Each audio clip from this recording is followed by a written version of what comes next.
that far. Okay.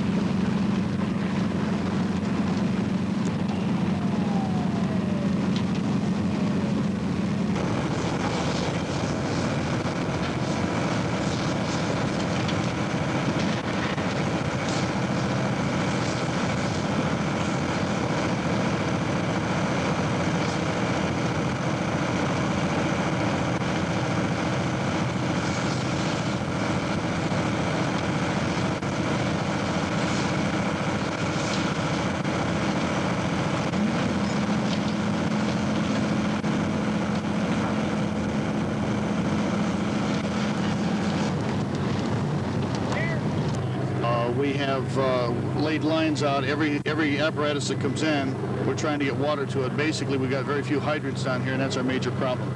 And so it's simply a lack of water. Although the Cuyahoga's around the corner, doesn't help us any with hydrants. Okay. Yeah. Also, there's a couple of places that are spraying out some kind of steam or something. What? Any concern about that? There's some concern about it. The chiefs are aware of it, and you know, basically, it's the heat and the total involvement means that we just got to stay back. Yeah, and you mentioned something about the possibility of toxic chemicals.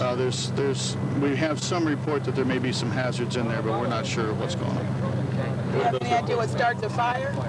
I'm sorry? Do you have any idea what started the fire? No, at this point, I don't think we have any idea.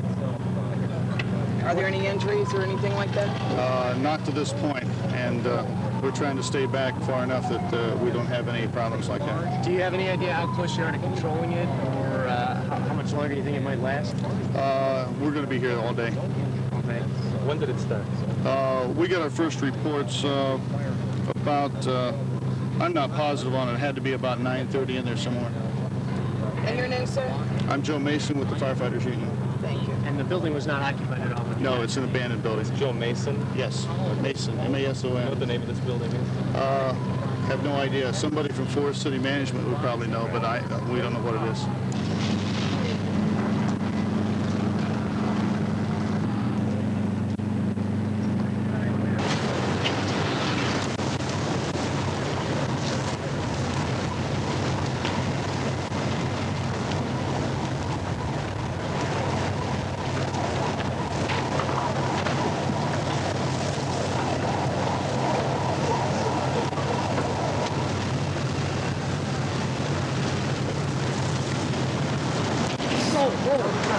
There it goes.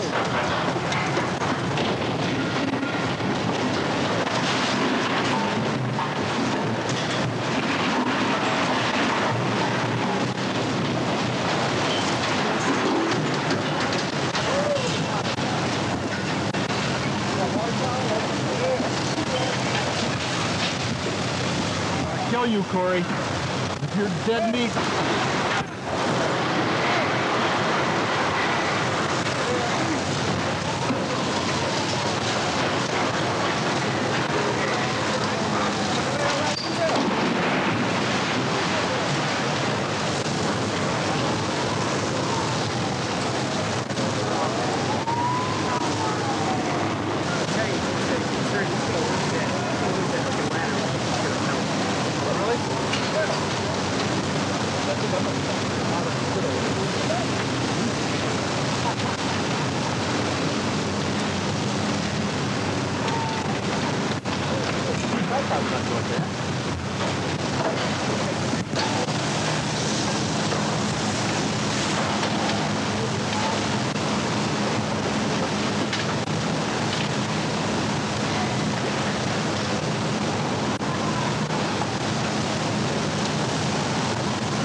That's incredible. Yeah, you know what?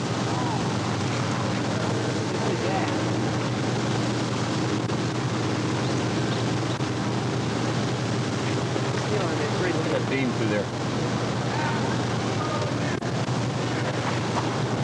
See how it's melted over? Dad.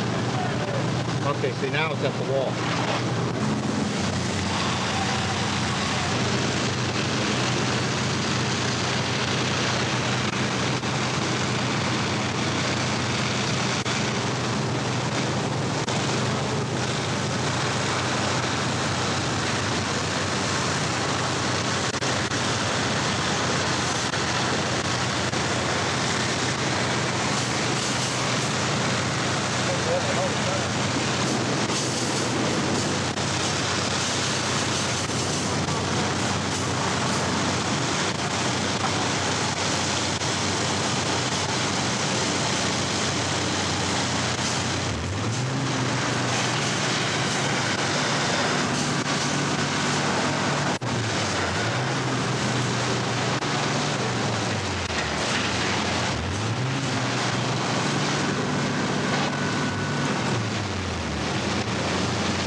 does. I got to see the sun today. Yesterday, I didn't see the sun until 6:30.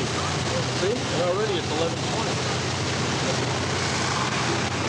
God, it's only 11:20. This fire's almost out. By noon, the guy was gone. Yep.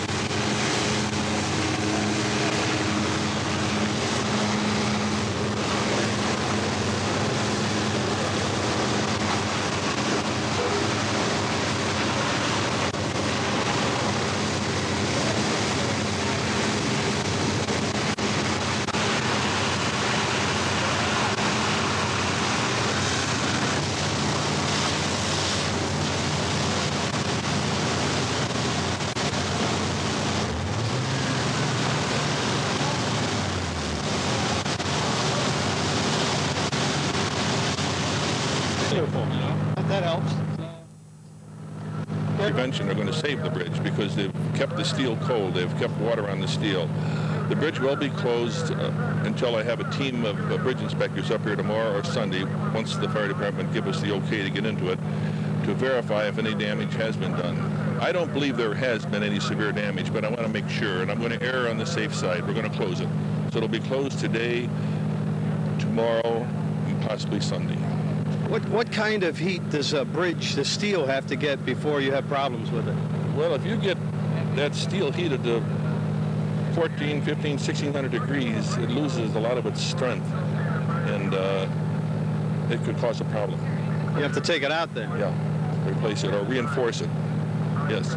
So we're hoping that is... Yeah, I don't believe it's happened. I think the fire department, on the scene, they're pros, they know what they're doing, and they put water on the steel. I don't think we have any damage, but to be safe, I want somebody to look at it. So we have a team coming in as soon as the department permits us to get on the site. Now, who'll check this? County engineers or ODOT? Well, we got a professional team. Howard Needle's coming in. We've got some county people and some state people. Some people who are experienced with bridge inspection. I've got 4 of my inspectors down there now. ODOT Division 12 will have some of their people here, and our consultant will be on board. All right, let me ask you the dumb television news reporter question. This could have been a disaster had it burned the whole bridge, right, County Engineer Neff? It certainly could have been. It cut one of our arteries off, and with closing the main avenue bridge down for repair, we would probably been pressed rather severely. Okay. Thanks again, Tom. Appreciate it. Thank you.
right. When you guys first got here, what did you think? Did it look like it was going to be a difficult one, or how engulfed was it?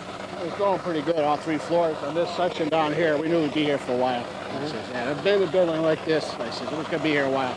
Our main worry when we first pull up, we see them tanks up there filled with liquid oxygen and acetylene. I said, that's where our initial setup, we get that, protect that. I said, the building was a loser from the get-go. When you come to a thing like this, first of all, the heat, how bad was the heat on it? Very demanding. A lot of just the heat from the fire and the heat from the day, the humidity, it took its toll on everybody right off. I said, it was bad. It was tough. But you could feel the heat from the fire, though. Oh, yeah. Oh, yeah. All the way back, back to them pillars back there. Back to where the pumpers at. You couldn't even stand there because of the flame, the heat, the radiant heat. 100 yards? Yeah, yeah. What is difficult in putting one of these out? Is it a combination of things? Just setting up, getting water. That was an important thing, industrial yard here. The yard hydrants, there were here. There's hydrants in the place, and industrial hydrants, but they're all shut down because the building's under demolition. Just getting water and getting set up, and enough water so that you put out the fire there. Well, let me say one thing. You guys did a hell of a job, because when I saw this thing going up like a ball of fire, I thought it was going to take that bridge. Yeah, that's what's that. We're worried then, too, with the Carnegie Bridge. We're in Carnegie going down, getting stressed or whatever, damaged. Yeah. Well, congratulations. Thank you. Sure.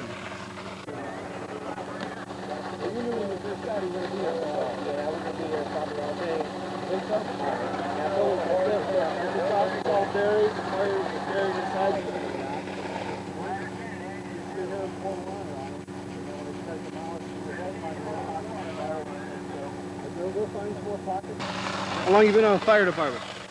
16 years come June. Well, John, when you first got here, was it hot already, or did it get hotter as you stayed? Well, it got hotter as it stayed. The fire got more intense, and we just threw what water we could on it.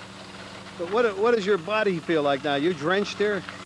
Well, I'm dried off now, but I was soaked before with underneath the coat and everything. So just getting a nice sunburn today. How much weight you lose on a day like this? Well, 5 pounds, hopefully more. We were on the other side down there in Scranton. I heard a couple of, like, cannons go off. You guys obviously heard that from this side too. Well, there might have been cutting torches, acetylene gas bottles inside, or just maybe a large piece of machinery falling through the floor. It's hard to say.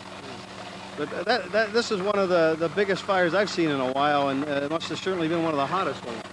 Well, yeah, especially with the warm weather, but it's not the biggest I've ever seen. But yeah.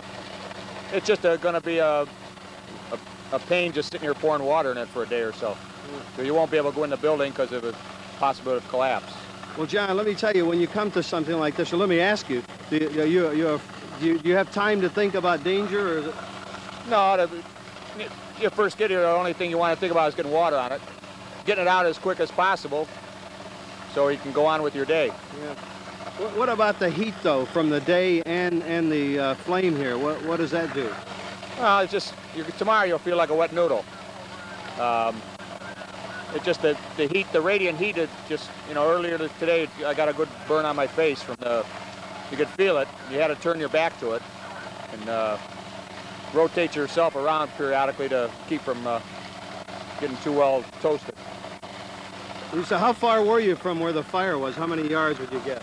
Football field, something like that? No, we were originally here. Our pumper was right maybe 15, 20 feet behind us. So it was warm. There's no doubt about that.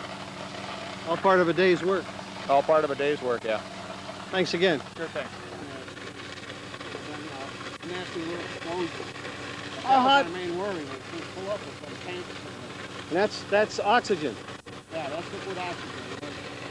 Chief, when you come to a fire like this and you know they're demolishing the place, they've got obviously welders here. What are some of your concerns when you come to a fire like this?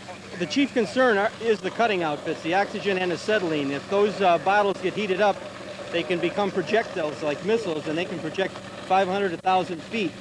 So it's important that the first thing we're trying to do is get water on them and keep those cooled down to prevent some serious explosion that would, involve the men and the equipment. You say they can explode 500 to 1,000 feet?